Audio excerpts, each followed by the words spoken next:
What we want to share with you today is all about how to go through a workshop and feel that you are leading in the way that you want to lead and perceive the easiness that it can be and the confidence that you can come up with, and in a way to find how to really transform the way that the conversation is being held.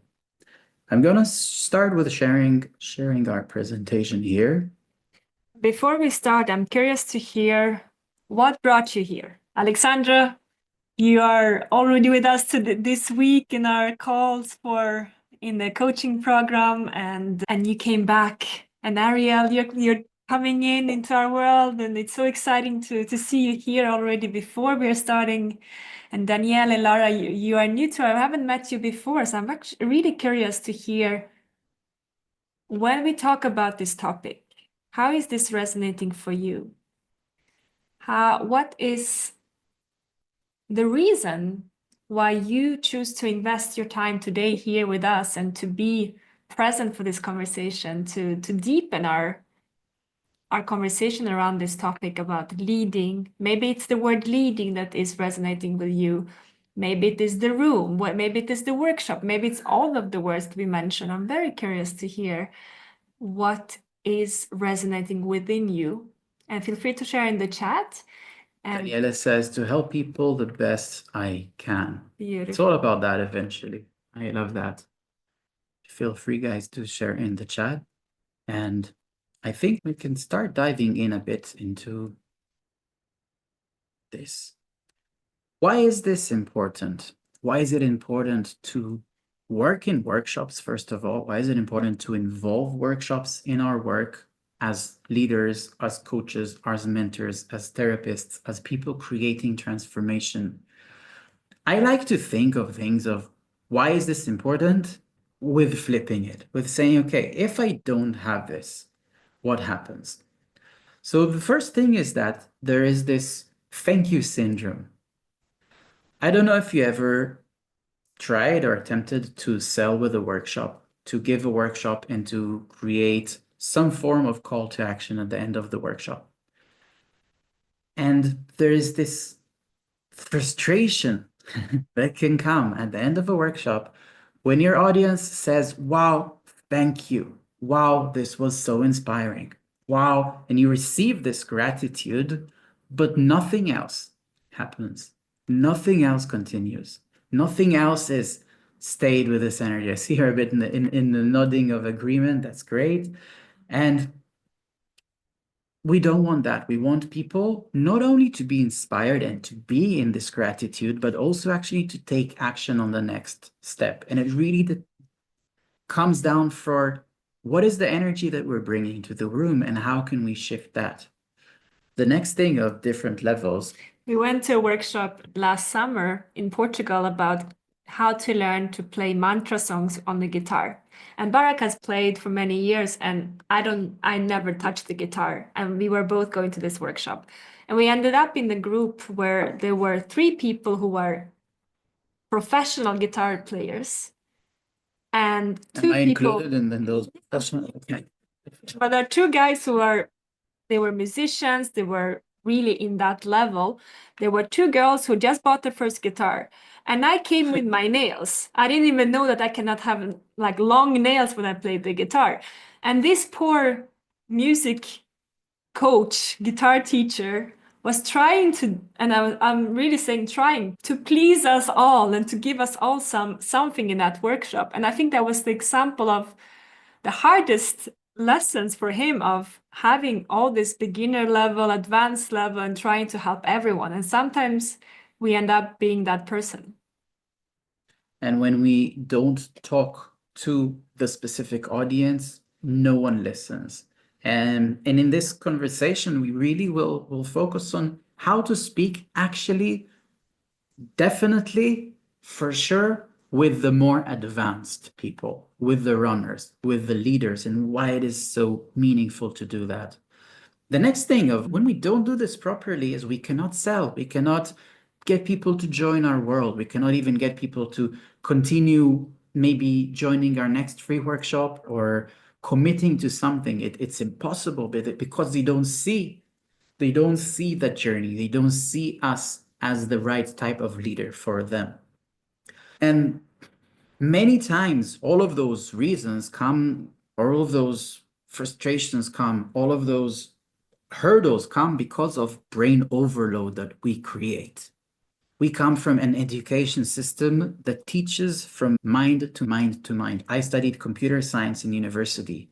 The most mindy, probably, thing that you can invest your 3 years in. And when we start talking about transformation as leaders, as the guides, we really want to step away from doing the mindy teaching.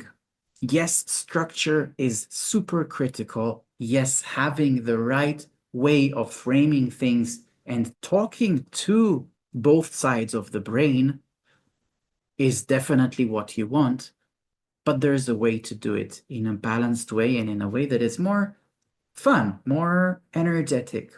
All of those create disconnection eventually. When you do have a great workshop, what do we define a great workshop? First of all, is the outcome. There are signups to your workshops. Right now, I'm in an experiment in our life. We, with our company, we are in an experiment with our marketing, which is giving a webinar, giving a live webinar once a week.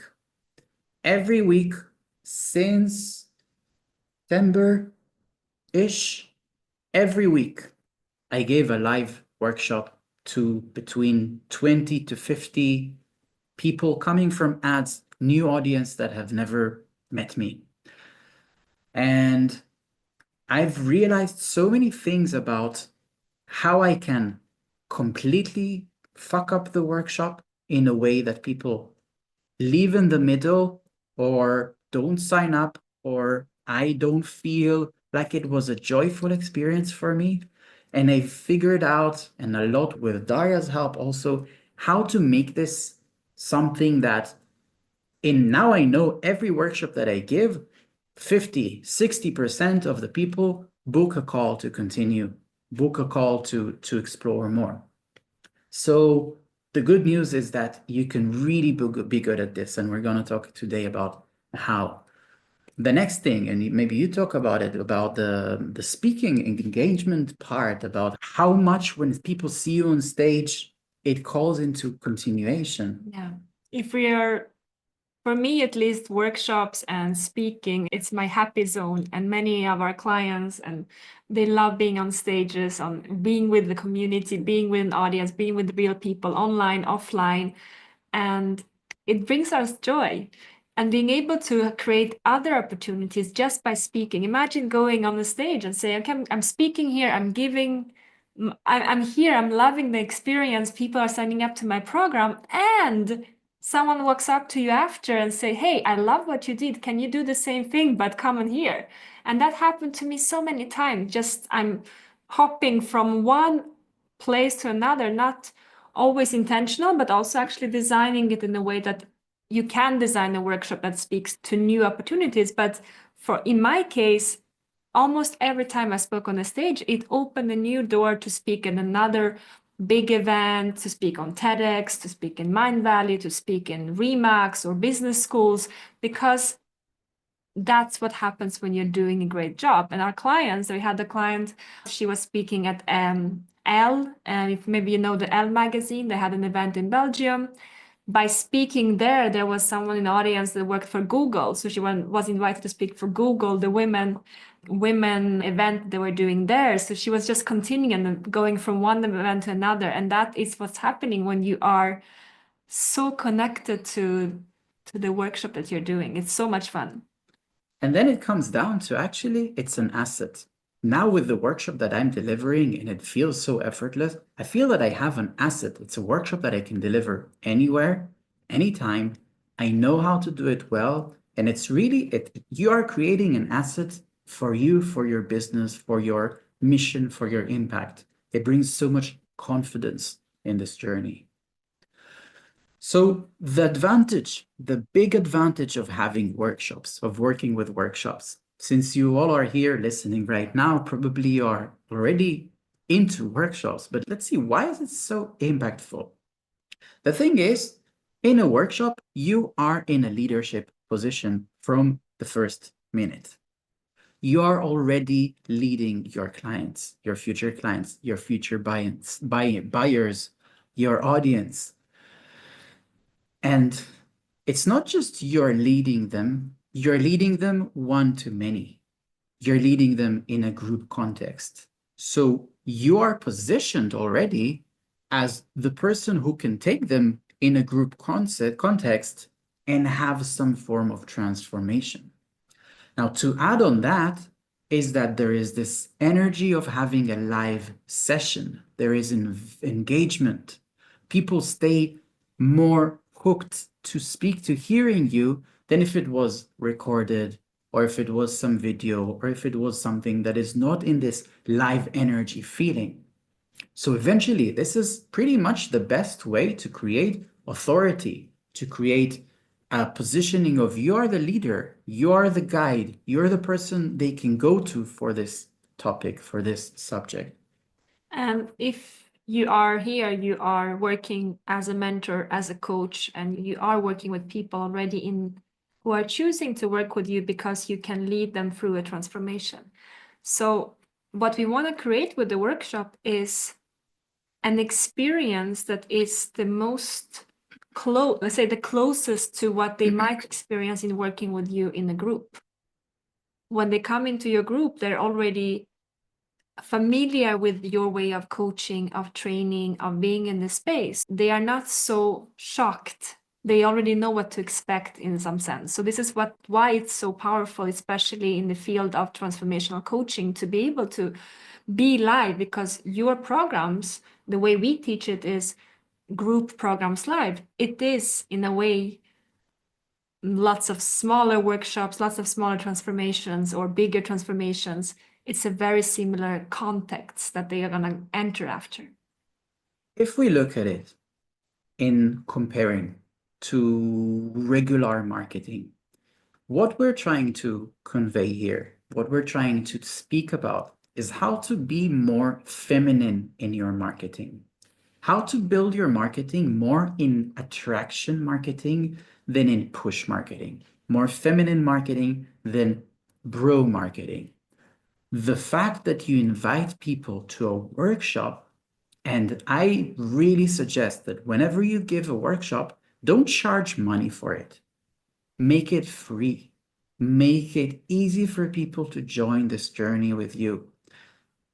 More people will join. Much more people will join. And then that is a very small commitment for them to make. And that comes to micro commitments.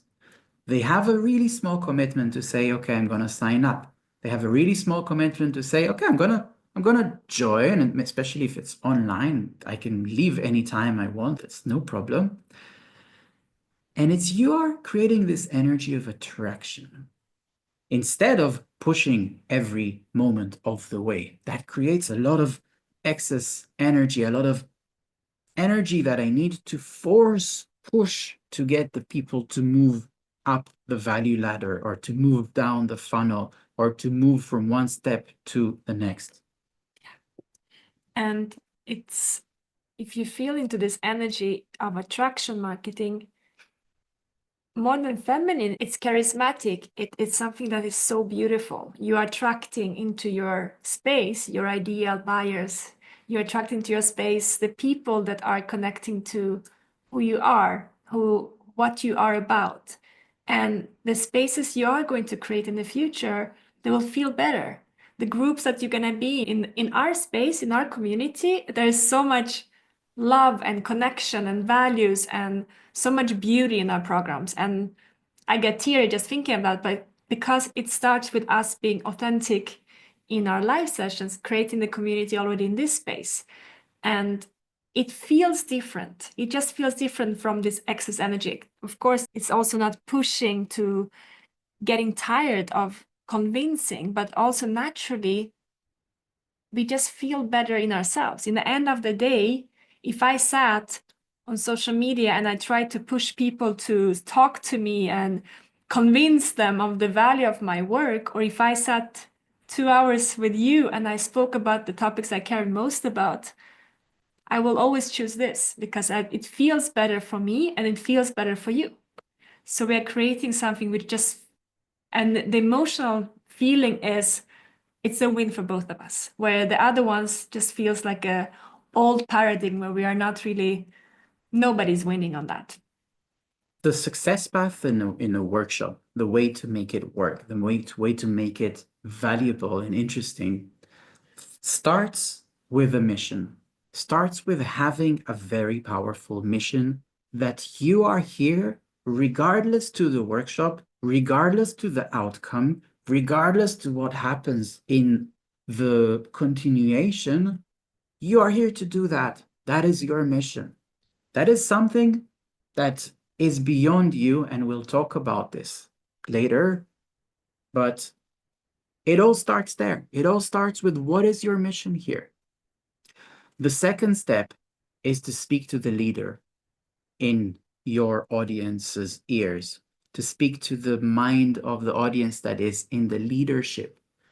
Not necessarily someone who is in a CEO position is a leader, not necessarily someone who has a big company or is in some head of department. It doesn't have to be that type of person, but it's someone who has a vision for themselves, someone who can connect to your mission, someone who can connect to this path that you can take them through. We'll talk about that even more later. The next step, the third step, is storytelling. How to build good workshop with good storytelling. How to enrich the understanding, enrich the connection with those type of stories and metaphors, and how to do that. The fourth step is engagement, is how to get people engaged in a workshop, how to get people talking to each other, talking to you, opening up, so it doesn't feel like a lecture. Those four steps we'll cover in this workshop. We have two more concepts, which the first one is micro commitments, which I spoke about a little bit. And the second thing is clear call to action, clear CTA, which I'm not sure we'll have time to cover in this workshop, but this is also part of this journey that people will go through. So starting with the mission. And mission is such an interesting word because sometimes it can feel so big of saying, I'm here to create a mission. Okay, what does that even mean? I'm here to have a business. I'm here to coach. I'm here to help people. But me being a mission builder, it's another level of thinking about what you're doing. And if you're here to build a mission, you're here to build a legacy, you're here to create a larger impact than you, something that you are growing into yourself. And for me, I remember the power of mission so many times. I've spoken, I started speaking 2016, 2015, TEDx and other stages, and I did probably more than 100 stages, online and offline, guest speaking, probably by now more than 500 workshops. I cannot even count, and I love it.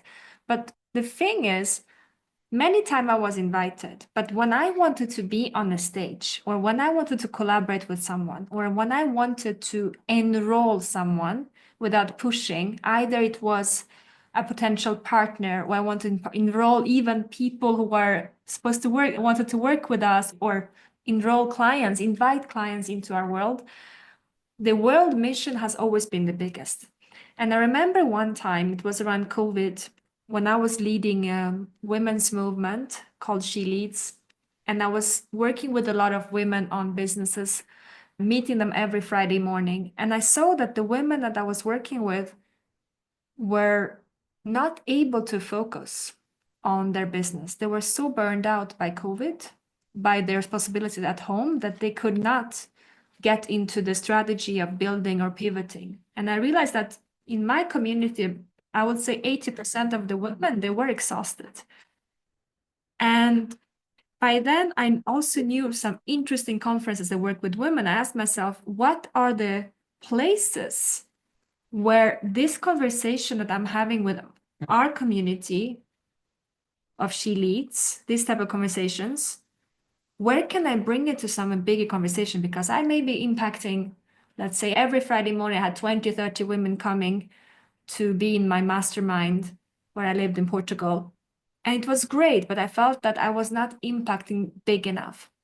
So I called up the founder of the Women in Tech organization, who I knew, and she was organizing a big conference in Paris. There were presidents there were big NASA and award winning and lots of titles. And I'm sitting there and I'm thinking, we need to have this conversation with the women in tech. We need to talk about that. Women who are in leadership sitting in front of their laptop, they are tired, they're burned out. So I called her up and I told her, who is speaking about burnout?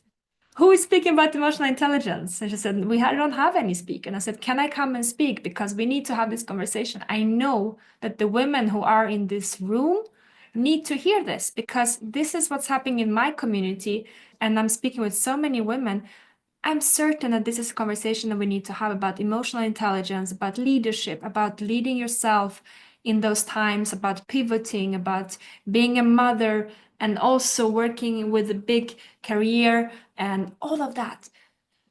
And that got me into a stage, speaking on a stage with so many interesting people in the middle of Paris. And that same way I spoke in business school of Vienna. I asked them, who's talking about these topics? Let's bring this conversation. I know that you people need that.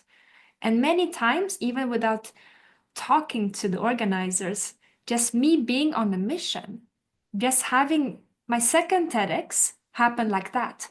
I was sitting with someone just in a food court, a friend of a friend, and I was so passionate about my topics, about my work, that not little did I know that 6 months later, that same guy would be sitting in a TEDx organization of organizing the TEDx in his city. He was hunting me down around the city just to find me. He didn't have my number. He asked all his friends, where is this woman that is talking about this burning fire that she has about what she does? And he invited me to speak because he could not forget the conversation I was having. So every opportunity I've had, to be honest, every opportunity has started with this fire in me that this is so much bigger than me. This is far beyond me. It's not about getting clients. It's not about getting more of anything. It is about, I care about my people so much. I care about our people so much. Barak and I, we are like, our mission here is to disrupt the coaching industry. Truly, we are here to disrupt how we sit and how we are so isolated on social media, how women are burning themselves out, how there's never enough time, how we lose our drive, how we just get misaligned when we grow to bigger businesses because we get lost in doing everything by ourselves. And we are here to change that.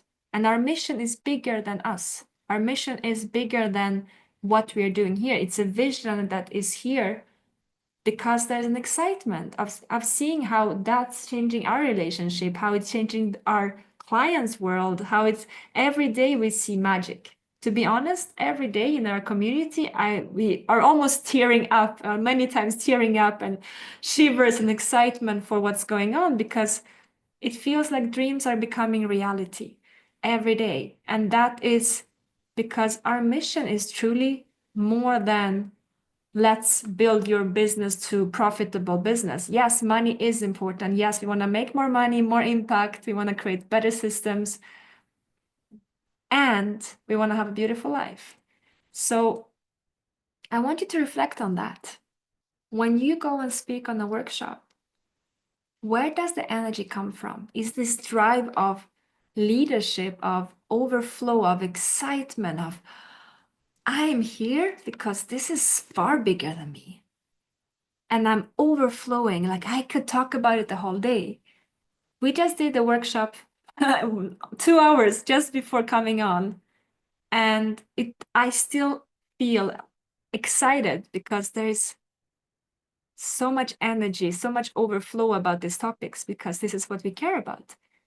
if we would be feeling drained of what the workshops we are giving and then coming and say, okay, now I'm coming here and I want to get more clients and I'm feeling lack, then your audience will feel that as well. So if we look at the difference of mission or trying to get clients and how it impacts, how it creates this massive difference in what you give.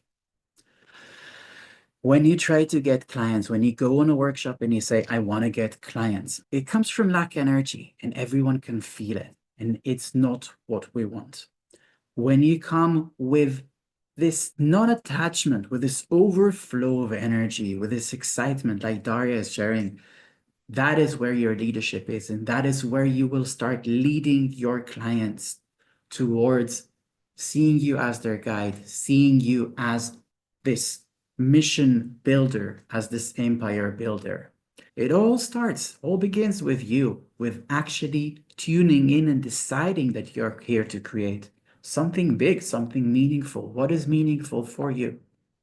So bigger than yourself is this mission. Bigger than yourself is this thing that it needs to not only be beyond yourself in terms of the impact, but it needs to be beyond yourself in terms of the ability to execute it.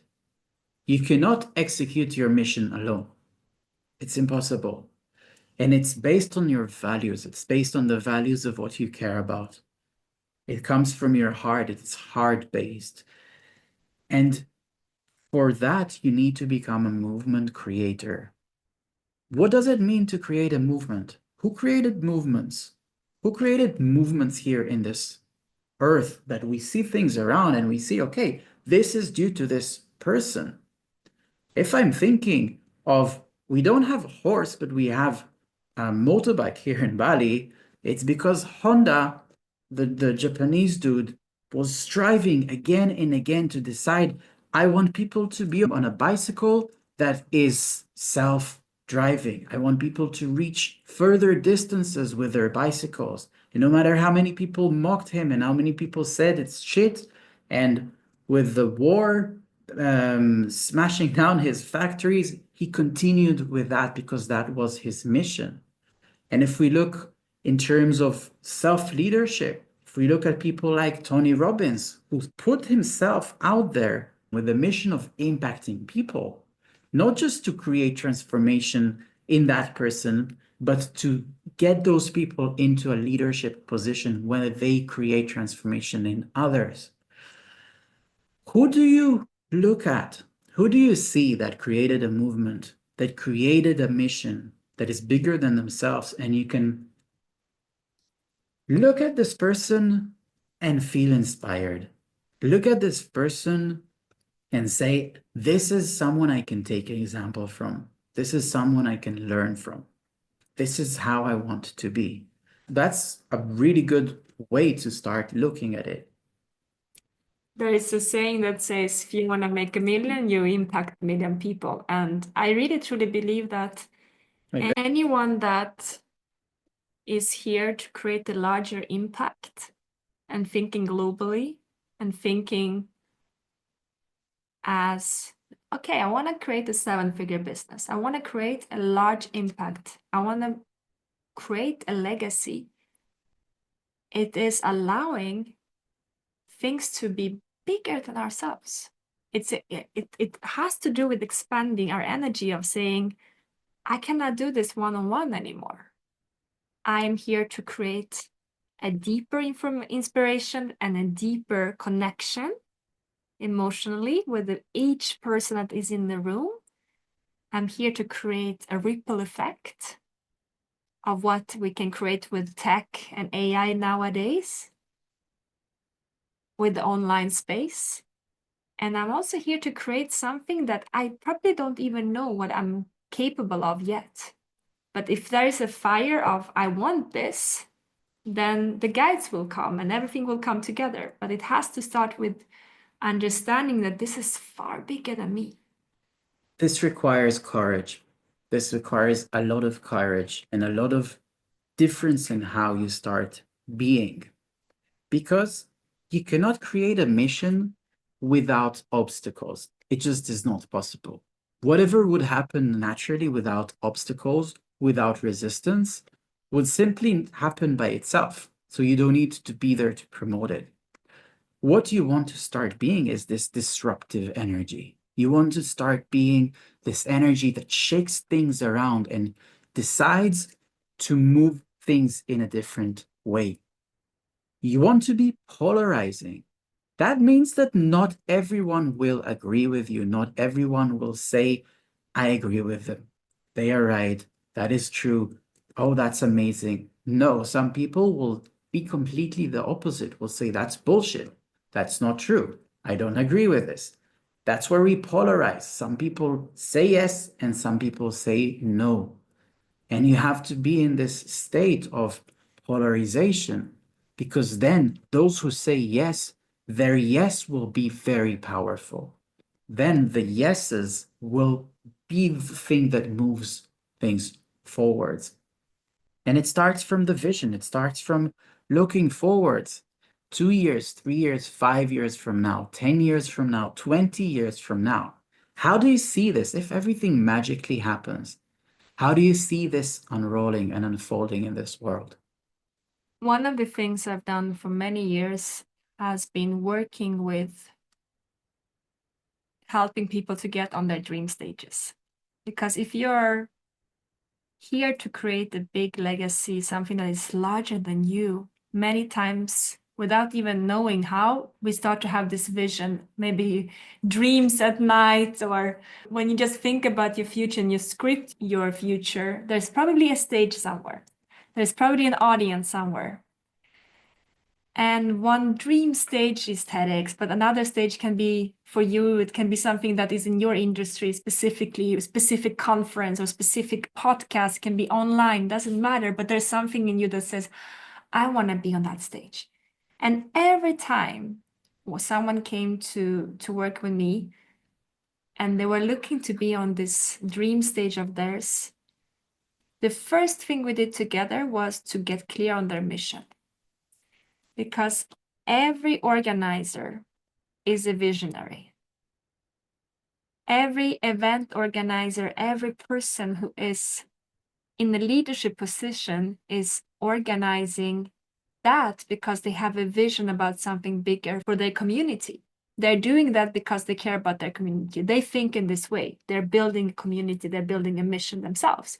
So when you come in with the energy of, I am also mission movement leader, I'm here to create something larger than me, you are meeting them eye to eye.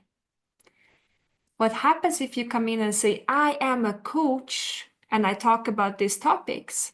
How many other people do you imagine coming like that? It comes from the lack and the get energy. So the first thing to reflect on is, can you shift that? Can you shift the way you speak with every person that is in your space? That means potential partners will have a stage for you. That means maybe the dream stages that you want to be on. It also means the clients that you're going to work with, the people who are going to be in your program, because they are enrolling into your vision of the world. Remember that. So before we continue, feel free to share in the chat as well anything that is coming through for you. From time to time, we go in and we read, but also for you, it's good to reflect. This is really for you to reflect, to go deeper and see what's landing. I like to write. I like to write down and understand what's going inside me.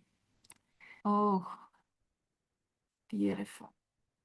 Okay, and we will continue with another core concept that has helped us a lot in the way that we speak with our community, and that is speaking leader to leader.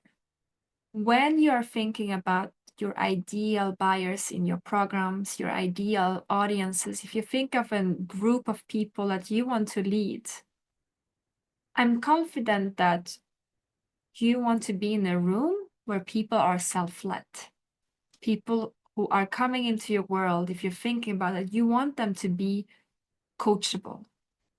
You want them to be open for your transformation. You want them to be responsible. You want them to be invested. And for them to be able to be that, you have to start seeing them as that, even from the moment you meet them the first time. Because if you start by saying, oh, I want them to be more coachable. I want them, okay, I have this potential client and they're coming, but they are so much into victimization. They don't have money and they're doing this and they're like, we go into this space of heaviness. And instead, what if you start to speaking to the runners in the room?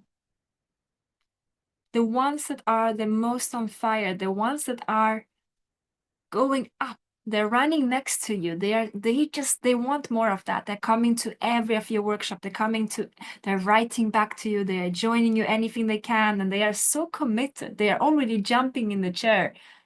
They're so committed to this journey, and you are speaking to that person, because it's so easy to be in the workshop and try to please the person who is the most resistant.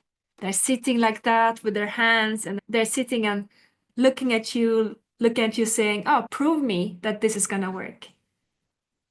What instead, you let yourself off that pressure of pleasing them, and you're looking at the person in the room. You're speaking to the runners, you're speaking to the winners, you're speaking to the person that you dream to support, because you know that if they have what you can help them with, something in them gonna unlock in a level that you cannot even imagine. But you see their potential, that in their eyes, that, oh, this person, this woman, this man, they are onto something.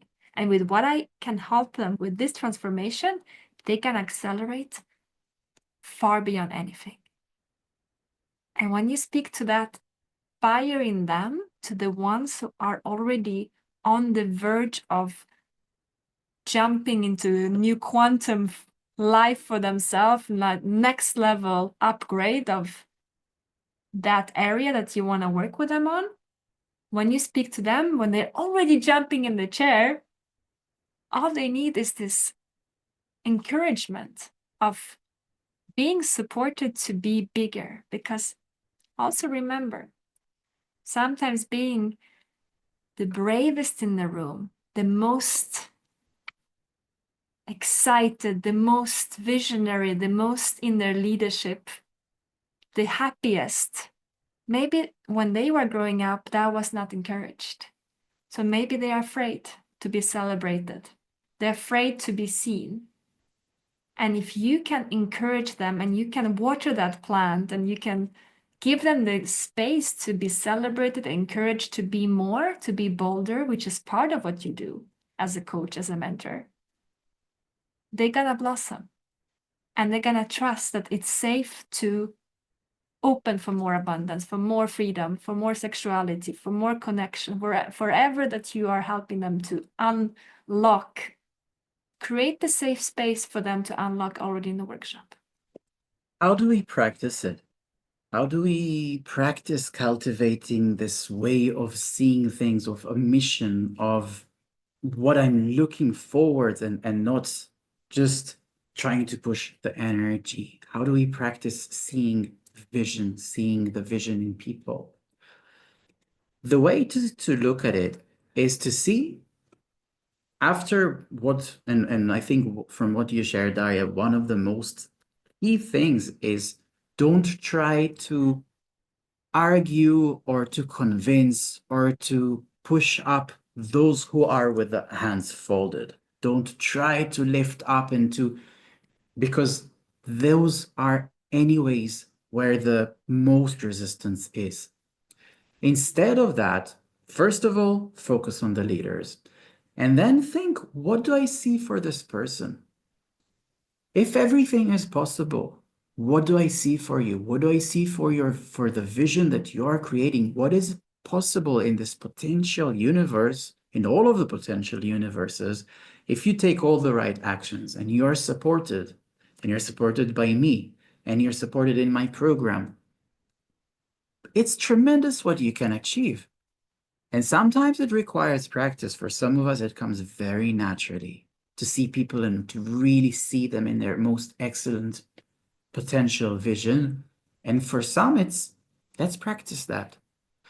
The second thing is not to be attached. No attachment to the result, no attachment to the current state, no strings attached at all. Imagine that you are in a fairy tale. Imagine that you are in this magical world where you can really create magic for every person that you touch. And then when you combine those elements and you speak to them eye to eye, you speak to them in the level of, I'm speaking to you as a leader. You're here seeing me as a leader, where eye to eye, then the magic starts to unfold.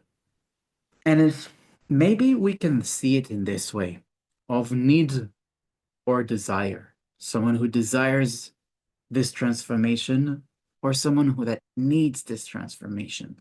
Someone who desires me to help them to move towards their goal, or someone who needs me to help them to go towards their goal.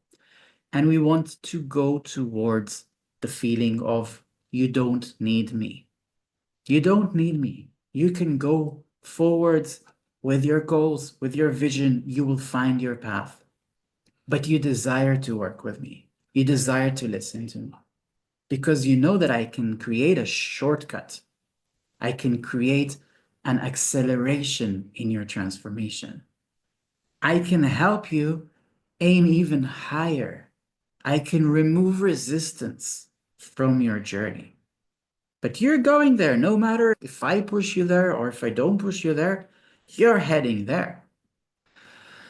And in the journey of coaching clients, I think Daria and I have experienced so many times trying to push clients who are not ready for themselves, trying to convince clients who are not in their leadership and that really need us to push them and that really need us to tell them that it's possible for them and to believe in them.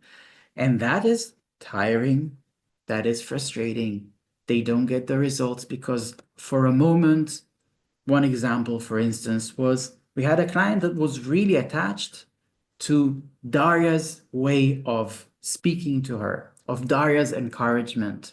And then every time a session was with me and not with Daria, she would write Daria, oh, but you were not on the session. Maybe we can have a one-on-one session because I feel really stuck.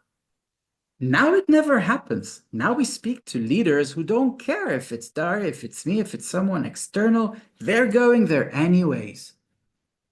You should see this example and think to yourself with your past clients, who are the clients that you suffered the most working with? Were there clients that you suffered working with?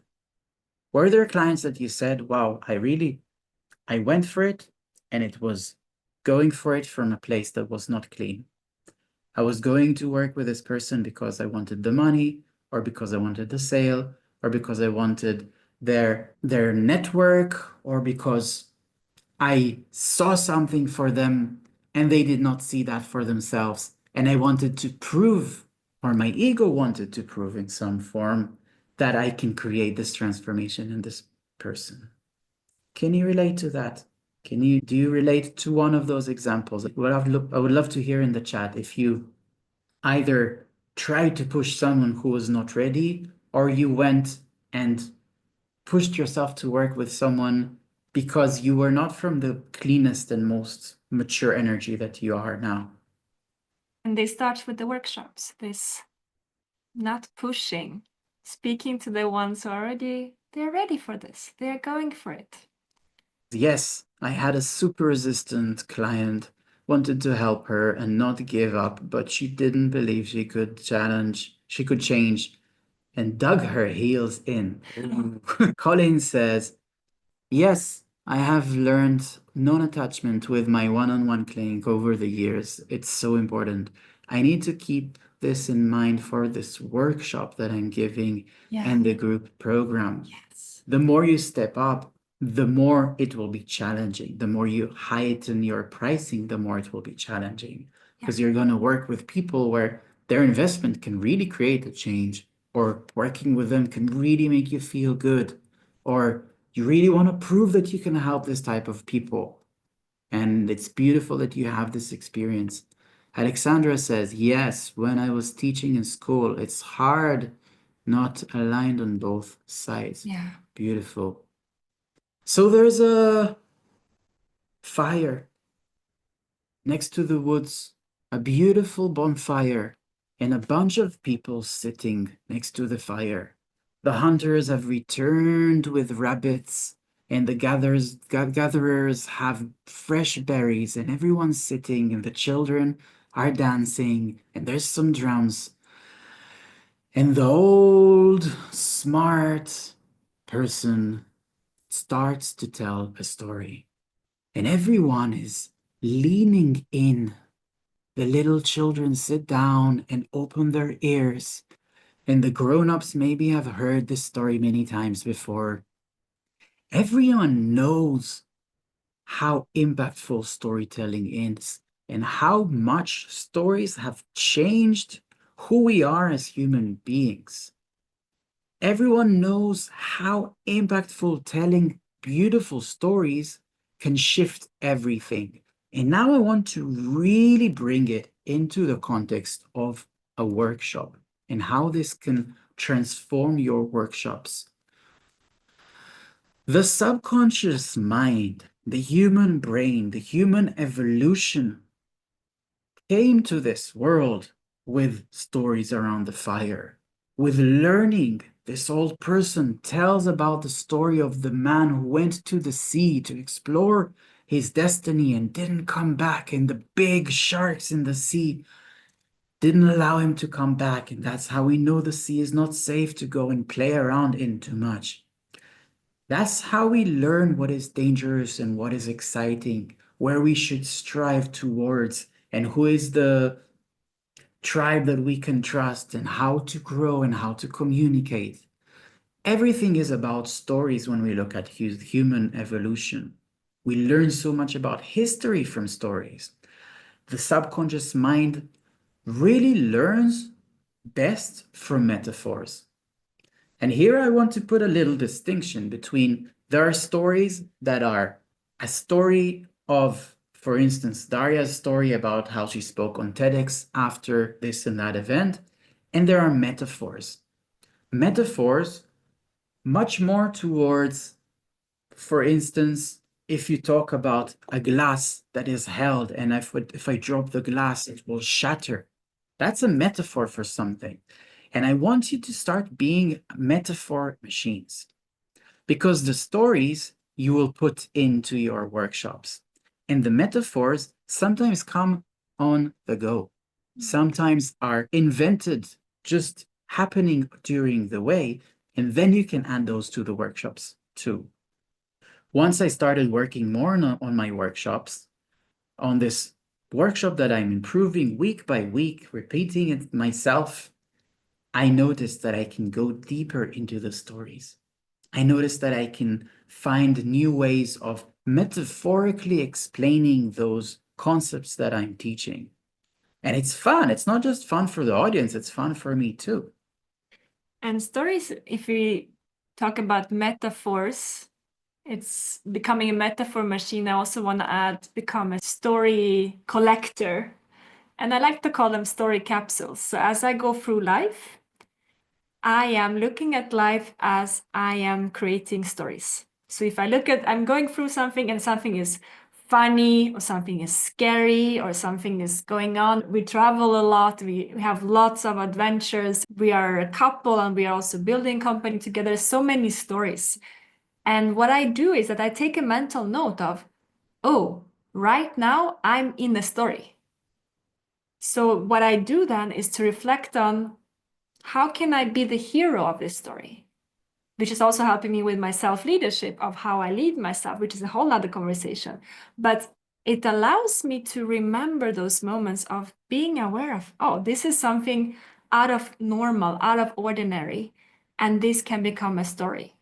And in addition to that, if you reflect on storytelling for the space of mentorship and transformational coaching, imagine Tony Robbins speaking for 4 days with only information. Nobody would be awake. Nobody would come back. And now he's filling events with 15,000 people, being there for 4 days, jumping around, being connected. Why? A big part of that is the cold that he puts in the room. Yes, it's very cold to sit there, and jumping around and movement, but also honestly, it's the stories. If you've heard his stories, I love listening to him. I love hearing that story I've heard before. I want to hear it again because that's how our brain works. And every great mentor, every big movement builder, anyone who is here to scale their method, they can also become a great speaker. It does not always come naturally. This is why we train in this, and we become masterful in storytelling and metaphor building. But it is a skill that every great mentor, transformational coach in the world has acquired. When you tell a story about your journey that is related to that specific transformation that you're teaching, you can position yourself, you can move yourself from being the hero into being the guide. The thing is, people don't want heroes. And leaders, when you speak to visionary leaders, when you speak to advanced people, they don't want someone to be their hero. They want someone to be their guide. And as you tell those stories, you can share the journey that you have gone through. And that is inspiring, and that is exciting, and that makes sense in their mind. When we build those story capsules, when we build those moments of teaching, start seeing how you can pack. And when I say pack, is really pack your workshops with your stories of transformation. How can you really build up story after story after story? You become a magnificent guide just by sharing your journey, sharing your stories. Then the magic becomes real. The more you are authentic, the more you are vulnerable, the more you share really what's going on, really how the challenge was, really where you are or where you were, the more people feel you. People feel your heart. People feel your intention. People can feel why you're doing this, why you're talking about this subject, why it matters to you. Now, if we think, how does a good story build itself towards something? What is a good story? How do we tell good stories? When you write down your story, and I invite you to write down your stories, there are 3 steps to a good story. The first is a setup, is the context. Where has this been happening? Where is it happen? Where does it happen? What is the age or the context of what is it? Where is it set up? And the hook. We want to hook the people with anticipation and with excitement. It should start with some form of mental hook. The next part, the second part, is the conflict, is where the struggle comes in. Every good story has a struggle. Every good story has a transformation. If it doesn't reach that point, it's a boring story. It doesn't get anywhere.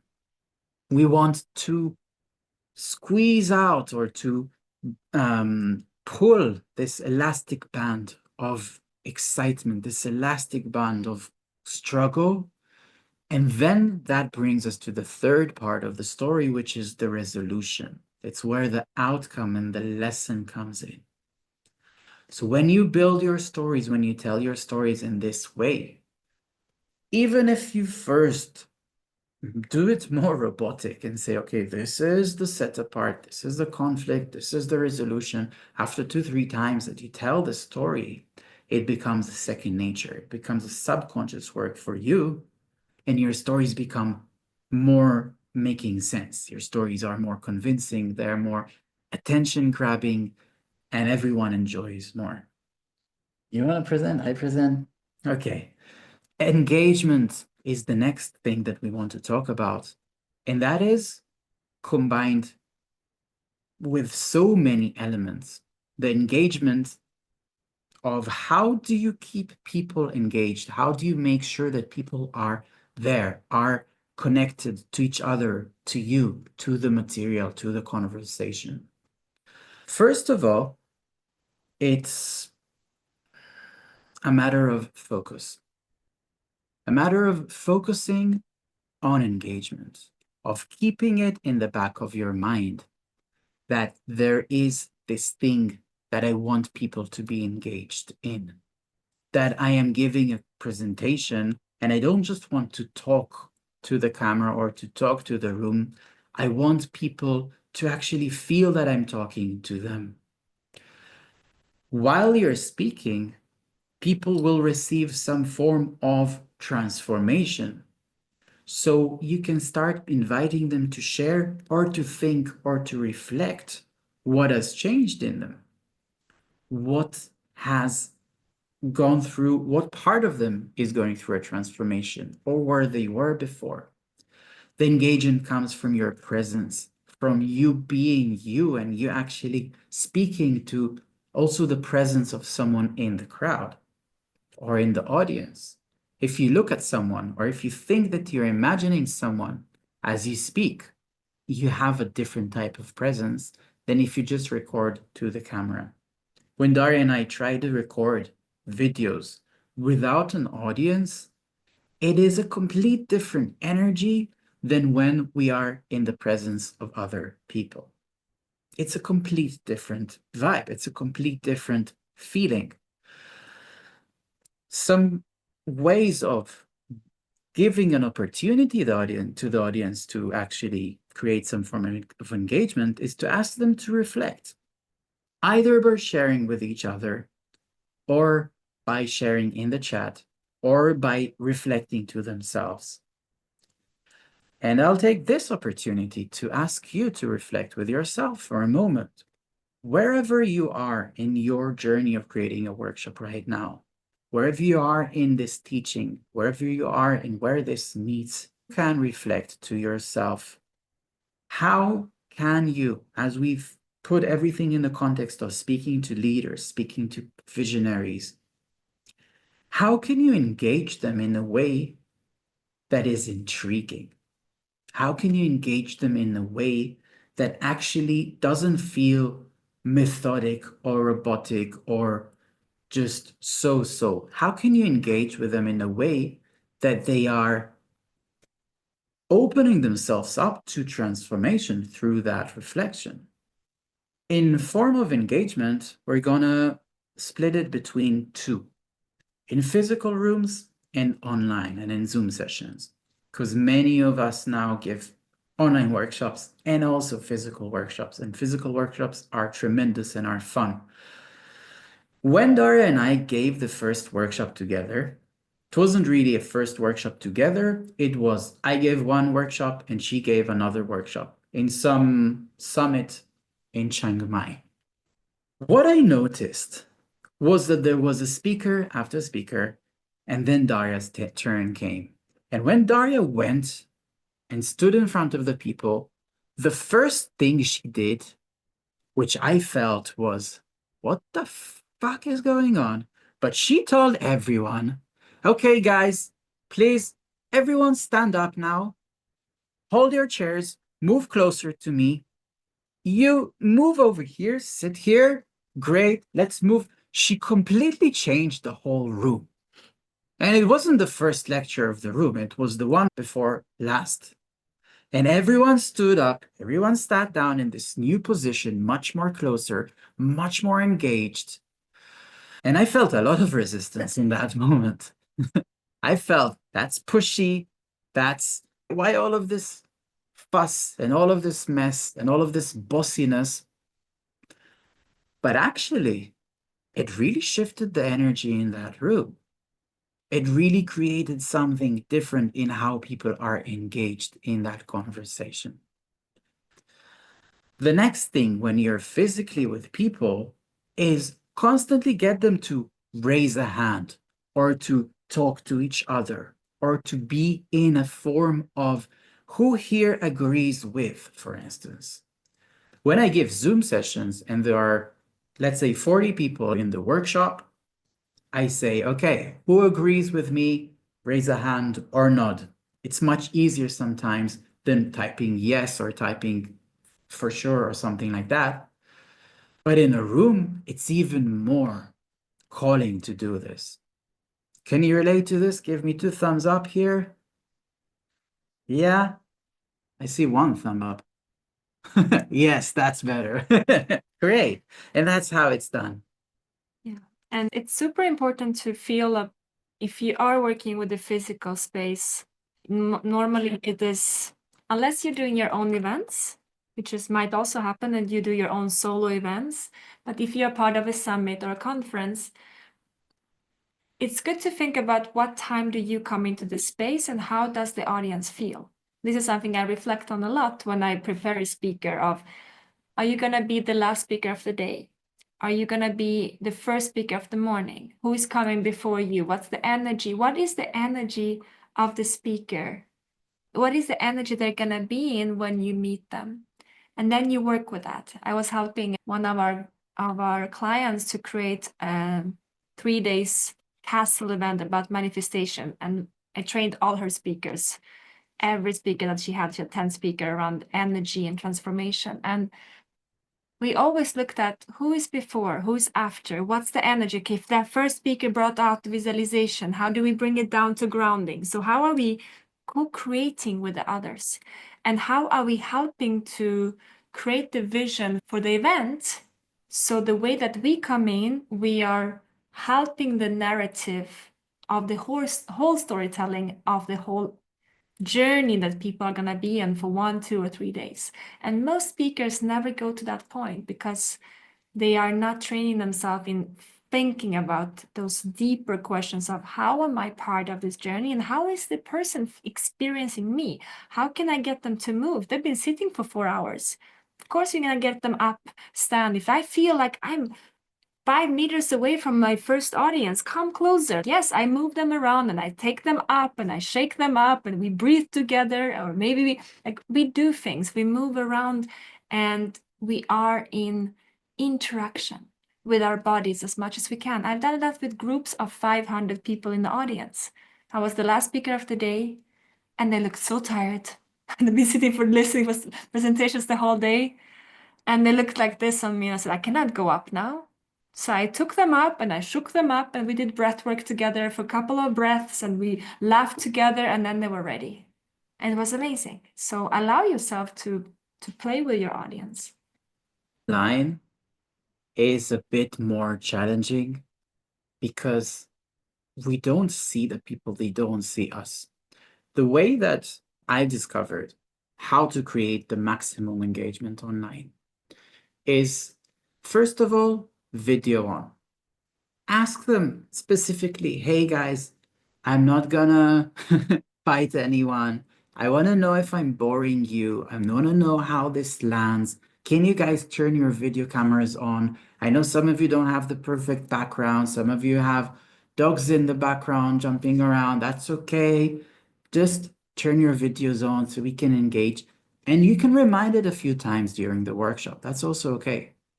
After a certain amount of time in the workshop, I see, let's say, out of 45 people, we started with 18 people with the video camera on. And then after 10, 20, 30 minutes, some turn off.